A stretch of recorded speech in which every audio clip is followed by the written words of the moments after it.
नमस्ते दोस्तों, आज मैं आपको निर्जला एकादशी की व्रत की कथा सुनाने जा रही हूँ। इसको भीमसेनी ग्यारस भी कहते हैं। ज्येष्ठ शुद्धि एकादशी को निर्जला एकादशी कहते हैं। इस दिन व्रत में जल नहीं पिया जाता है, इसलिए इसे निर्जला एकादशी कहते हैं।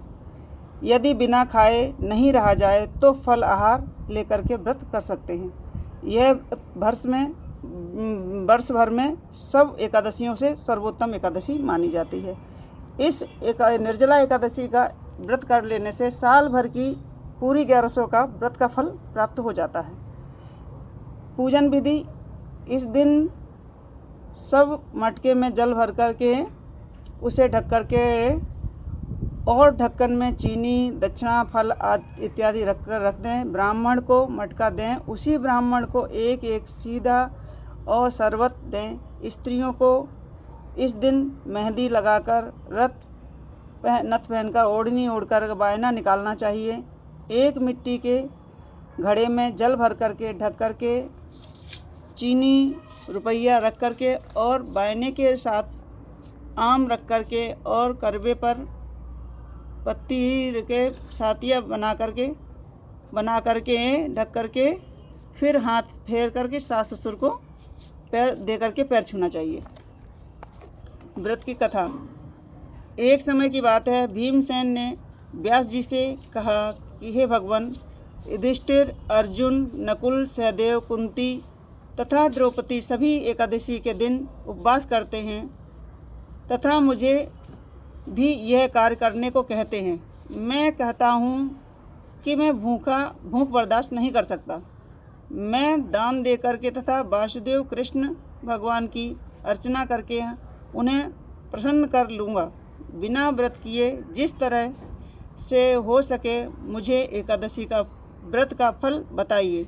मैं बिना काया क्लेश के ही फल चाहता हूँ। इस पर वेद व्यास जी बोले, हे भीमसेन, यदि तुम्हें स्वर्गलोक प्रिय है, नरक में सुरक्षित रहना चाहते हो, नरक में नहीं रहना चाहते हो तो दोनों एकादशियों का व्रत रखना होगा। भीमसेन बोले कि हे देव, एक समय के भोजन करने से तो मेरा काम न चल सकेगा। मेरे उदर में वृक नामक अग्नि निरंतर प्रज्वलित रहती है। पर्याप्त भोजन करने पर भी मेरी क्षुधा शांत नहीं होती है। हे ऋषिवर, आप कृपा करके मुझे ऐसा व्रत बतलाइए कि जिसके करने मात्र से मेरा कल्याण हो सके।